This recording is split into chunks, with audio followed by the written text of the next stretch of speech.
Suddenly, they heard a faint, airy voice echoing down the hallway.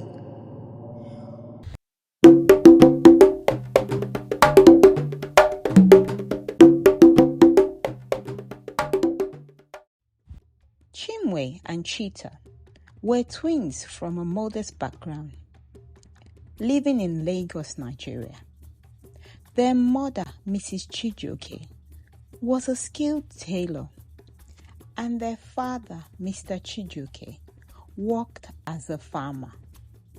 Despite their humble beginnings, the twins were bright and diligent students. Their academic excellence earned them scholarship to the prestigious Starlight Academy, a boarding school known for its rigorous academic standards and elite student body.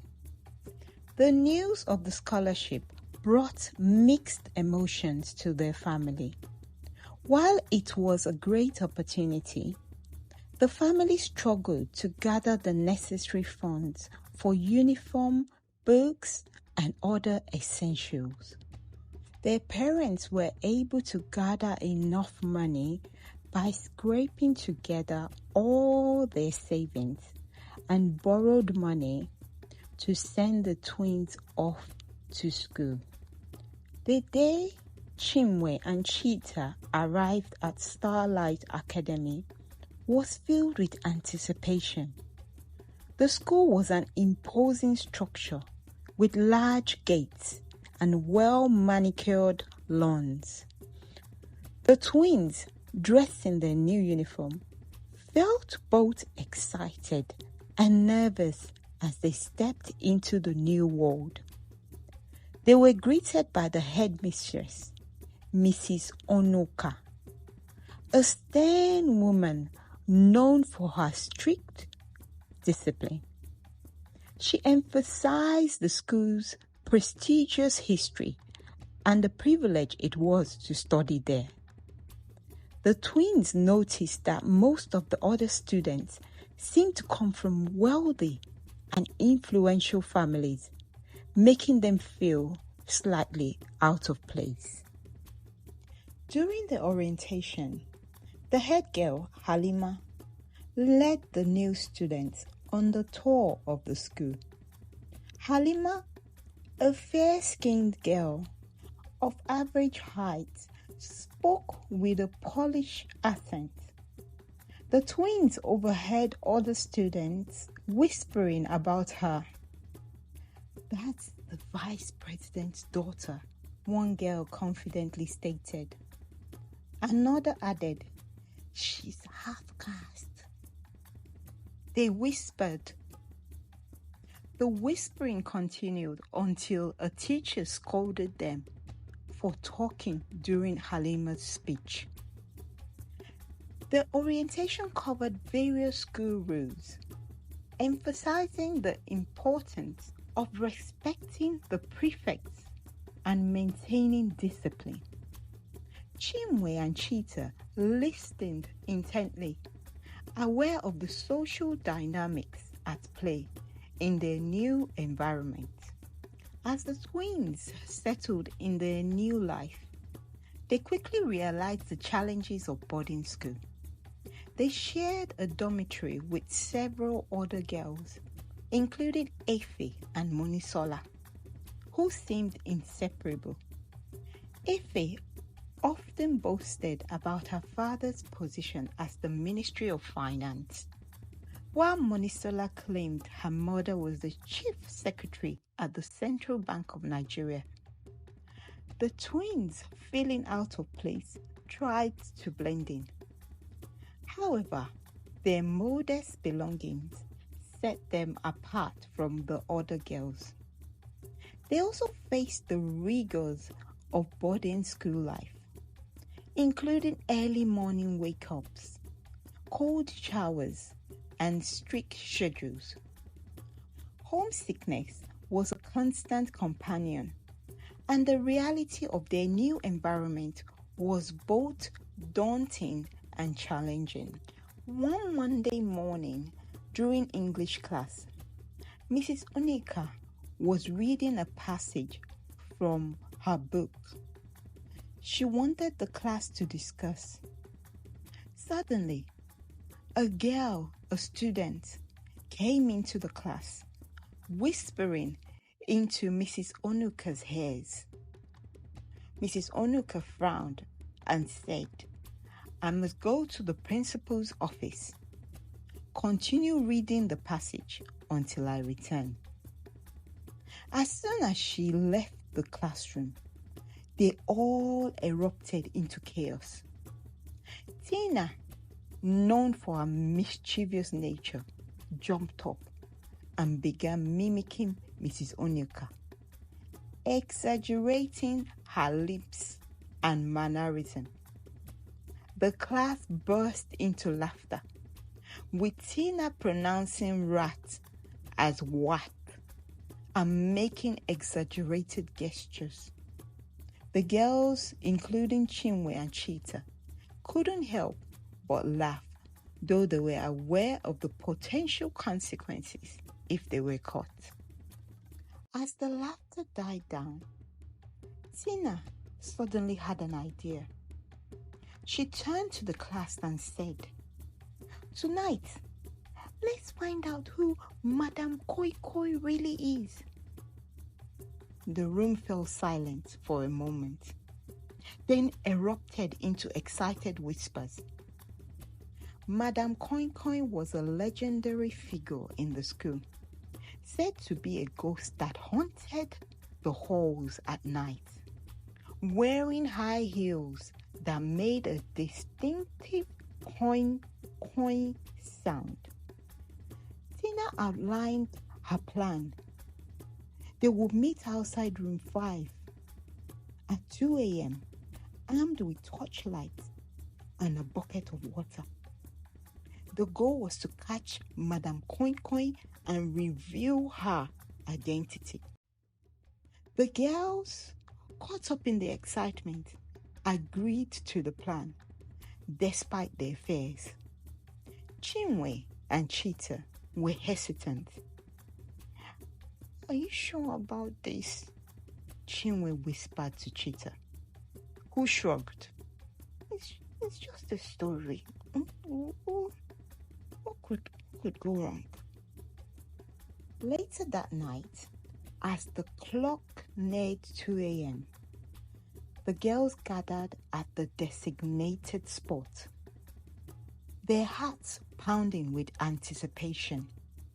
They moved to a corner near the staircase where they could hide if necessary.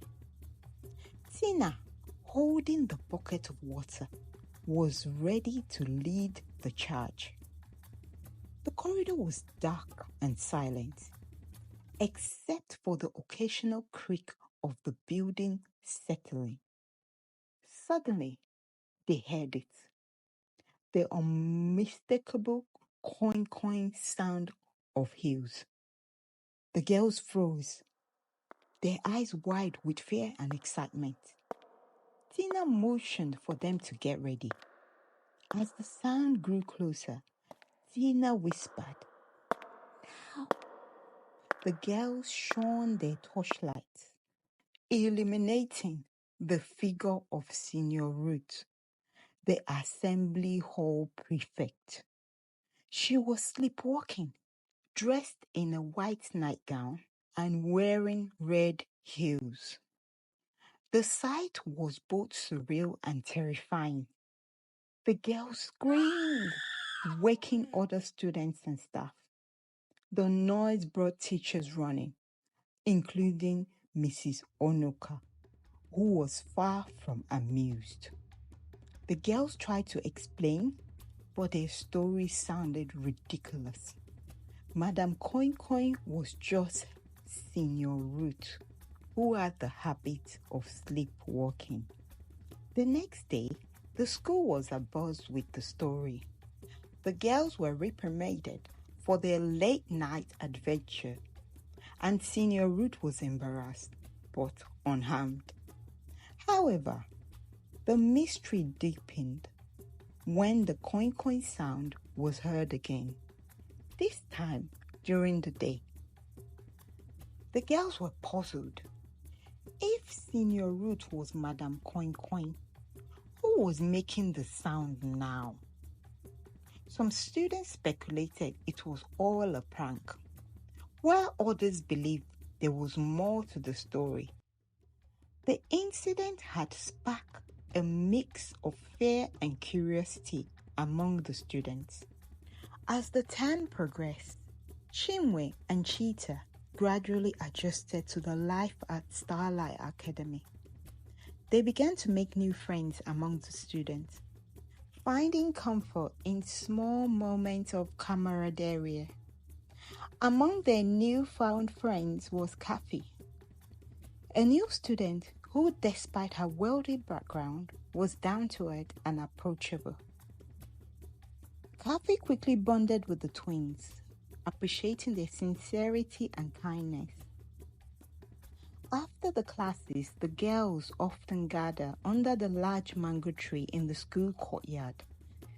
This spot became their favorite place to unwind, chat about their day. The mango tree, with its thick branches and lush leaves, provided a peaceful shelter where they could escape the sun and the hustle and bustle of school life. One afternoon, as they sat under the tree, Chinwe playfully reached up and plucked a ripe mango. "This place is like our little hideaway," she said, smiling as she split the mango with her friends. Cheetah nodded, her eyes scanning the courtyard. "It's nice to have a place where we can sit down and just be ourselves," she added, taking a bite of the sweet fruit. As they relaxed under the mango tree, the girls felt a growing sense of belonging. Despite the initial challenges and the stark contrast in their backgrounds, the bond they were forming made the school feel a little bit more like home. They didn't realize it yet, but this friendship would become a cornerstone in their journey at Starlight Academy, helping them navigate the ups and downs of boarding school life. The semester was coming to an end, and the excitement for the holidays was palpable. One evening, while the girls were preparing for bed, the coin coin sound echoed through the halls again. This time, it was louder and more deliberate. The girls, including Kathy, rushed to the hallway, only to find it empty. As they stood there, puzzled and a bit scared, the lights flickered and then went out, plunging the hallway into darkness. A cold breeze swept through the corridor, and the girls felt a chill run down their spine. They exchanged nervous glances, and Chinwe whispered, "Maybe we should go back to our rooms, maybe. What do you think?" As they turned to leave, the coin coin sound started again, this time coming from behind them.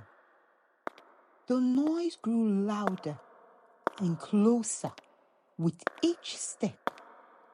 The girls' heart raced as they quickened their pace, fear gripping them. Suddenly, they heard a faint, airy voice echoing down the hallway. "Why are you running to?" The girls screamed and bolted down the corridor, their footsteps echoing alongside the coin coin sound. They reached their dormitory door, flung it open, and rushed inside, slamming the door behind them. Panting and wide-eyed, they huddled together, trying to catch their breath. The lights flickered back on, and the room was silent, except for the sound of their rapid breathing. The girls looked at each other, fear and excitement mixing in their eyes. What was going on at Starlight Academy? And what secret did the school hold?